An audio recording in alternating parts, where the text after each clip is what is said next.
Last time I talked about balance a little bit and being off balance on purpose, and I want to take this in a little bit different directions. You know, a lot of people ask about how do you balance your work life and how do you balance family and even church or religion or whatever spiritual aspect of it is. And, you know, generally when we think about work and we associate certain values with different aspects of life. For instance, we associate productivity and efficiency or effectiveness with work and how productive we are in getting work going and staying off balance on purpose. And we talk about, and last week we talked about how the frustration builds here, but then we see the light, we see the growth and development, and we get excited, and then we get up here and we have to try and stay off balance on purpose.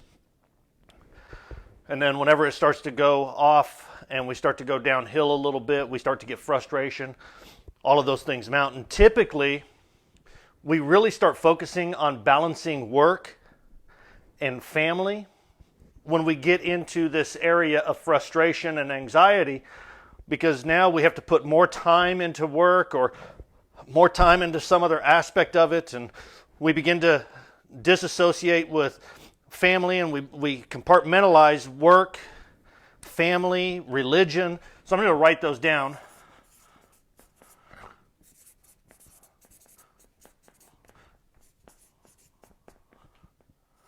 Work, family, religion, what all of those aspects, and a lot of people are trying to figure out, okay, so if I spend a lot of time at work, how then do I bring my family into it, and how do I balance these two aspects? And then I have to go and try and figure out my religion, and how does all of this work together? How do I balance all of it so that I can enjoy life? And that question stems from issues of unhappiness, right? And here's what happens, right? We want balance because we want to be happy, right? That's the pursuit that we have, is to be happy. So if I can get balance in my work life, in my family, my religious life, then I can achieve this sense of happiness. Think of a moment for just a second that you experienced true happiness in your life. It's interesting that we can pinpoint those experiences a lot of times with some sort of a lot of people define them as religious experience or spiritual aspect. You know, when I go out into the mountains and I just get to escape, that's a key word, right? We want to escape things, so that's why we go on vacation. So when I go up into the mountains and I see the grandness of beauty in creation, and when I look at all of that, it's man, if only I could be here forever.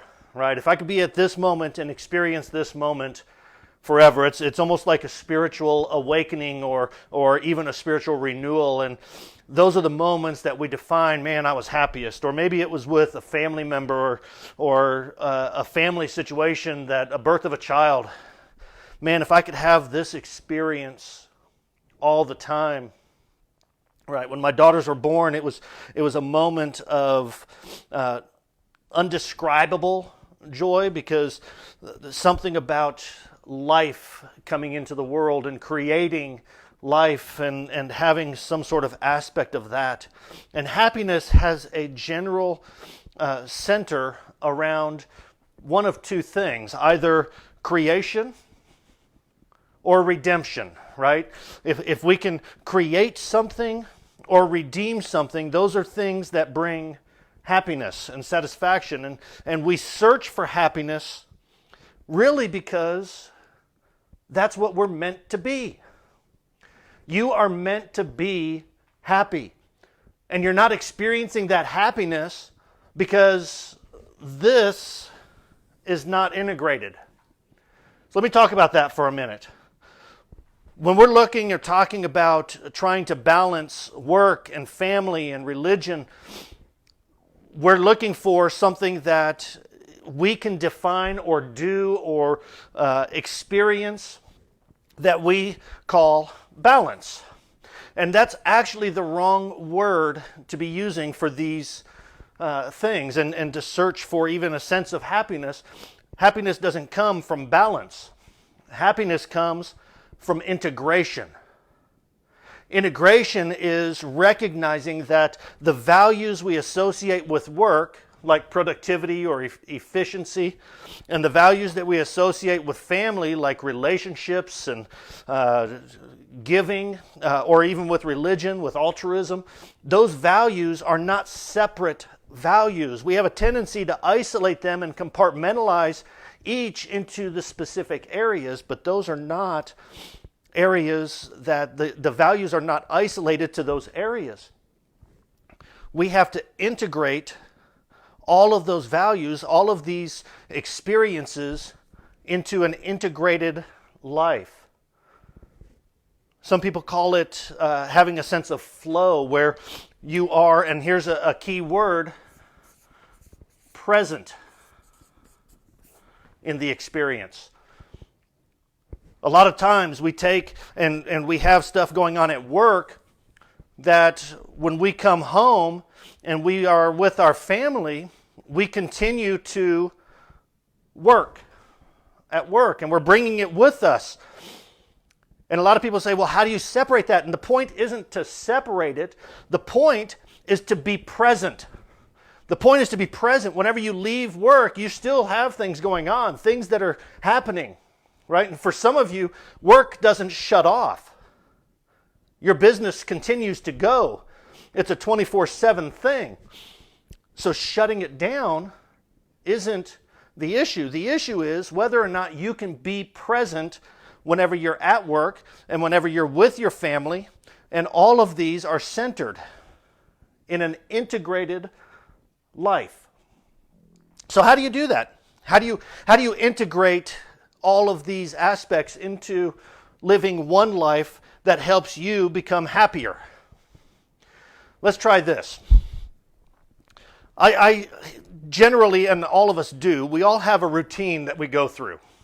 Everyone has a routine, right? You wake up, you get ready, you go to work or go somewhere, and it doesn't matter what time frame or anything like that, but you typically have your process of how you get ready to face the day. And a lot of times, whenever you wake up in the morning, a lot of people, what they do is they start thinking, okay, what do I need to work on right now? And instead of being present in that moment, they get caught up in, I need to check my emails, or I need to look through my text, or I need to look through my social media, or I need to do this, and we have these ideas of things that distract us from being present. One of the things I try to do every morning is I try to get up, and here's one of the joys of filming from home is you have a dog. So one of the things that I do, and I really try to work on, is when I wake up in the morning, give me a second.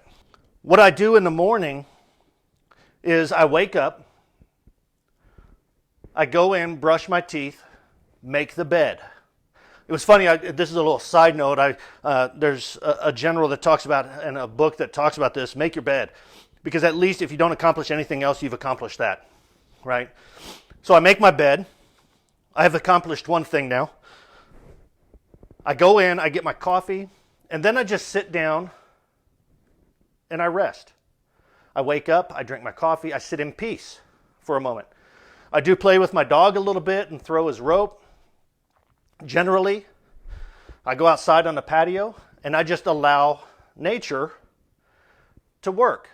So I listen to the birds, I watch what's going on, and I just have a moment that allows me to start waking up and thinking.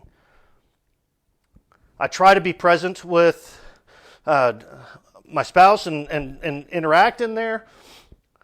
We connect, we get ready, we go to work. While I'm at work, that's when I start and I get present with what I need to get done there, right? Productivity at work, I need to be present within it. Whenever I leave work, I still have things going on. Things are still happening, even though the work day's over. So I allow myself on the drive home to process some of that and to work out some of those things. When I get home, I try to take time where I'm just present. There's things may come up that I have to work on. Things may come up that you have to work on.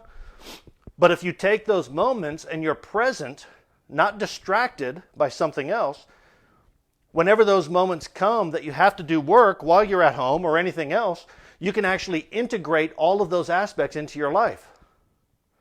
You see, the key to happiness is to be present in the moment.